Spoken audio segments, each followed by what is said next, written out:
Good day to everyone. So we are here to make a video about the WTO position and the future of international trade. I have three group members with me who will be assisting in this project. So I would request Fleur Perma to come over here, Sean D'Souza, and Shubham Kukreti. So we're gonna make this project all together. So now I'm going to explain you about the General Tariff Trade Agreement, which was the first trade agreement between many countries here. So it's a legally bounded agreement to all the countries. There are a few regulations as well. It was signed by 23 nations, and later on then it got changed to WTO, which is well known now. It's an international organization, the World Trade Organization. So it was formed on 1st January 1995, and it's also an intergovernmental organization here, and which concerns the regulations and also removes the trade barrier from to promote free trade globally. So WTO and GATT had a huge difference. WTO had their settlement dispute procedures, which GATT didn't have. That was a change made. There were a few other regulations to different countries which were also implemented by WTO, which was not implemented by GATT. So now I'll be explaining about our company. Basically, this is our logo for the company. It says the monetary anchor, smooth sailing. So from the name it suggests we are a shipping company. We build ships, and our mission is we strive to provide top-notch service in shipbuilding industry by contributing to sustainable development of our own society and provide excellent service. Hi, our argument here today is about whether the WTO is really the future we need for maritime transport.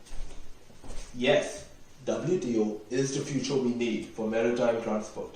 It regulates and facilitates international trade. Why would you ask that?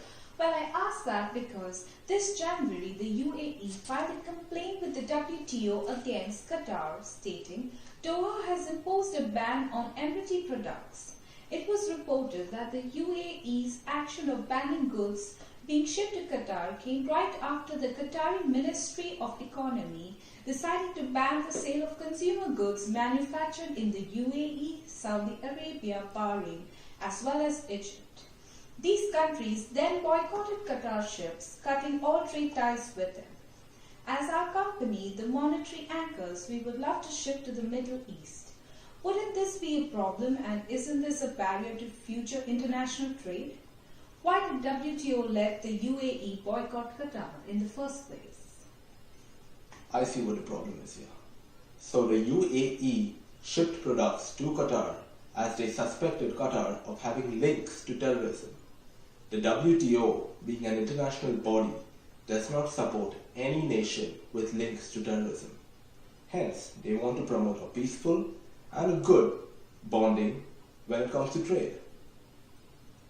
Now I understand that WTO is the way.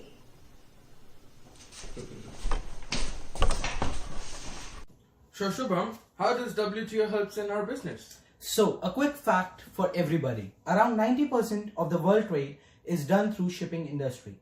Being a shipping company, it brings us into a powerful position. The basic relation between us is tariff.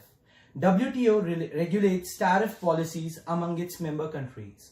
It helps the company to export and import their products freely across the international borders and prevents biased behavior for the domestic producers.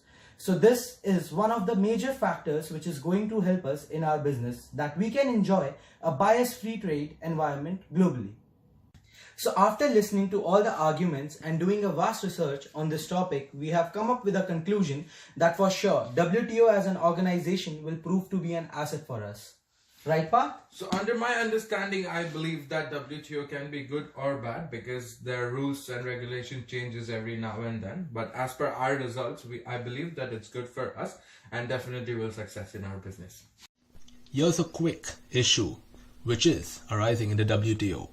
Donald Trump has attacked the WTO, which could hurt American farmers and affect their interest.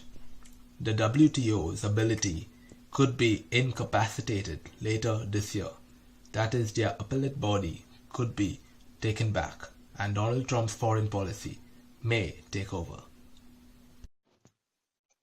In other WTO news, India and Australia are locked in a sugar trade dispute. Australia claims India has granted more rights to the sugar and cane producers. That is, the minimum support prices and the export subsidies are violating global norms.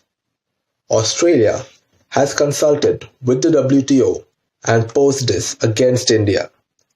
India has 30 days to reply and consult with this issue, and this has initiated on 8th March this year.